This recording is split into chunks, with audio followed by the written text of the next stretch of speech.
Hey, if you're new here but enjoying the content, take a minute to subscribe and join us. Thank you.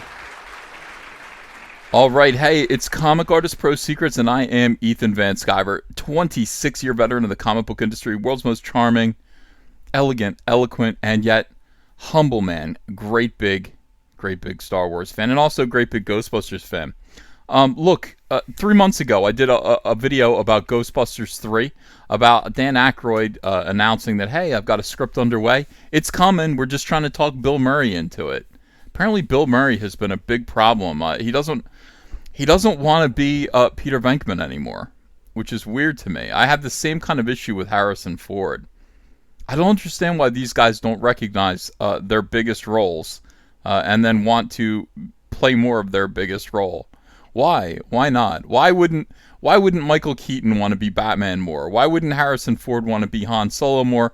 Why wouldn't this man, in his most charming and funny role, and best loved role, and probably at the end of his career will be his best remembered role? Let me think about that. Yeah, it's probably likely. Ghostbusters, he will be mostly remembered for being a Ghostbuster. Why wouldn't they want to do more? People grow and move on, and I accept that. That's just fine. Nevertheless, Dan Aykroyd, he loves it. He wants to do Ghostbusters. He wants to do Ghostbusters really bad. So he said, hey, I got a script underway, and I got excited about that until people told me Dan Aykroyd is always saying that. Dan Aykroyd is always talking about doing Ghostbusters 3, and nothing has come of it. Absolutely nothing has come of it, and everybody probably thinks he's a weirdo. This is all news to me. I didn't know Dan Aykroyd was a weirdo. I had no idea. To me, he's Dan Aykroyd, and he's very funny, and he's done some great stuff. So, in the meantime, while this is being discussed, this week, gigantic surprise Ghostbusters 3 announcement. It is happening. There is going to be a Ghostbusters 3. Not the way that we were thinking, though. And I'm not even sure it's the way people want it to happen. Unless this kind of turns around pretty quickly, this might not work out. This might be another Ghostbusters 2016, except with boredom rather than anger. Rather than, getting angry at misandry, this is going to be about boredom, and people just aren't really going to care. You are going to need to turn this around. So let me read this. This is Kevin Berwick. We love him. It's MovieWeb. And I'm going to show you what I mean. He says, it's been an exciting week for Ghostbusters fans with the announcement of Jason Reitman. That's Ivan Reitman's son. Ivan Reitman, the great film director. Jason Reitman has done a couple of movies. They're pretty good. So look, is this another case of, I don't know, is this Lawrence Kasdan and John Kasdan? John Kasdan, who we like now, by the way. We like John Kasdan at this point. But is this another case of just the son trying to do the father's work and, I don't know, Hollywood privilege and all of that stuff? Well, it could be. But, I don't know, he seems like the right guy. He seems enthusiastic about it. He says, now the original cast members Dan Aykroyd and Ernie Hudson are talking about the project on social media. You bet. Dan Aykroyd definitely is interested, and Ernie Hudson, I'm sure, is looking for something to do. Ernie Hudson does the convention scene. I see him all the time. He is out there working, scrapping, trying to put some stuff together. And then just recently, he was in the Twin Peaks remake, or the relaunch of Twin Peaks. And I was happy to see that. I was happy to see Ernie Hudson working, even though it was just a brief, a little tiny part. It was still cool to see him get work in something that's substantial. With Aykroyd going as far as to offer his services, that's where it gets sad. That's where you go, oh, everybody's right about this. Everybody's right about Dan Aykroyd. He's too... Dan, slow your thirst. You can't. Don't just announce that you're desperate to do this. That is, or that you desperately want to do this. Wait, they're going to come to you. They're almost certainly going to come to you. And the question will be, how involved do they want you in it? But this is bad optics. This makes me feel a little bit uneasy. Reitman released a teaser for the upcoming movie earlier today. Yeah, he did, and you can go see it. This is the problem with it. It basically shows a spooky barn, from a distance, and with the famous Ghostbusters music, and the sky is green and there's lightning, and we zoom into the barn, and there's an object is covered with a tarp, and the tarp blows up, and we can see that it's the back of the Ghostbusters Ecto-1 vehicle, and that's supposed to give us goosebumps. It just made me wonder why the car was in an old barn in the middle of nowhere, covered in a tarp. It made me wonder if any of this had been shot yet. I don't know. I'm not really sure what this teaser is. But the most worrisome thing about it is just the social media engagement here. 19,100 likes, 6,200 retweets. Yeah, this should have at least 1 0. The decimal point should be moved over this way, on both of these numbers. I mean, this is a Ghostbusters movie. This has been up for what, 2 days?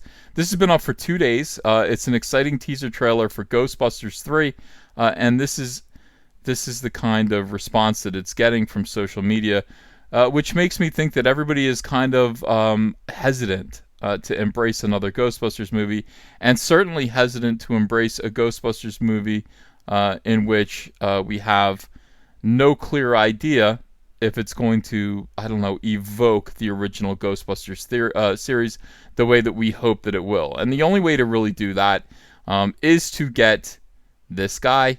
This guy is dead, unfortunately, but especially this guy. That's the only way this is going to happen. And what kind of budget do you have, Jason? What kind of production budget are they giving you? Can you hire Bill Murray at whatever his cost, whatever his price is going to be? Now, I said this about Han Solo. If you don't have Harrison Ford in the Solo, a Star Wars story movie, in some capacity, you're just going to be giving money away. You're going to be throwing money out the window. Whatever it costs to get Han Solo, like Harrison Ford to do a Han Solo opener, old man Han Solo. I remember when I was a kid, and whatever it is, one of these kind of, that is going to be money well spent, because otherwise money is going to leave you. You are going to repel money. This movie will repel money. It will absolutely bomb at the box office, worse than Ghostbusters 2016, if they are unable to get Bill Murray. So, with that having been said, whatever it costs to convince Bill Murray to do this, and I don't think this man needs money, but he might be swayed by, total ridiculous windfall. If you are to get Bill Murray to do Ghostbusters 3 and get the other two guys, and then get Rick Moranis, and get some of the original cast, Sigourney Weaver has to be in it. We have to see what came before, and these characters have to be paid homage to properly. Do not make the mistake that Disney Lucasfilm has been making with Star Wars. We cannot. I understand that the plan is going to be to bring in new youngsters to take over the proton packs, but honestly, we don't really care about them. We're not going to care about them unless these guys ask us to care about them, and they're going to. It's going to have to work. It's going to have to be a very carefully planned thing. So this is one of my more sincere videos. I am pleading with Jason Reitman to do this correctly. All around you, Jason, you will see the wreckage of guys who step in, of movies that step in and try to take over long-time beloved franchises, especially ones like this from the 1980s. I mean, you've seen it. You've seen it with the Superman Returns movie that tried to evoke the Superman movies of the 1970s and 80s, and it failed. It just didn't have the heart. It didn't. Obviously, we see it with Star Wars. We see it with Indiana Jones. You've got to come back and successfully, connect with fans of this franchise, because we're here, and for some reason, we're not really turning out for you. I don't quite understand that. We're not really turning out for your preview. And I mean, look at this. Look at all the views, and then look at the likes. Just see what I'm saying? That's called getting ratioed, kid. That's called getting ratioed. Yeah, I'm hopeful. I'm gonna keep my fingers crossed. I'm gonna be optimistic about this, but you really do, whatever it costs. Okay, before special effects, before any of that stuff, boom. This right here. This is better than all of the CGI, all of the practical effects that you can possibly pay for. This is the guy who will make this movie work. And if you don't get him, I expect this movie to do, I don't know, to just disappear. To disappear into not even basic cable. To disappear, into Netflix. I get it right. Hey, want to follow me on Twitter? Okay, cool. I'm at Ethan Van Sciver. Talk to you there. Show your friends you support independent comics while showing the world who you back in the fight against the swarm with the brand new Cyberfrog t-shirt from Crypto Fashion and Comic Artist Pro Secret.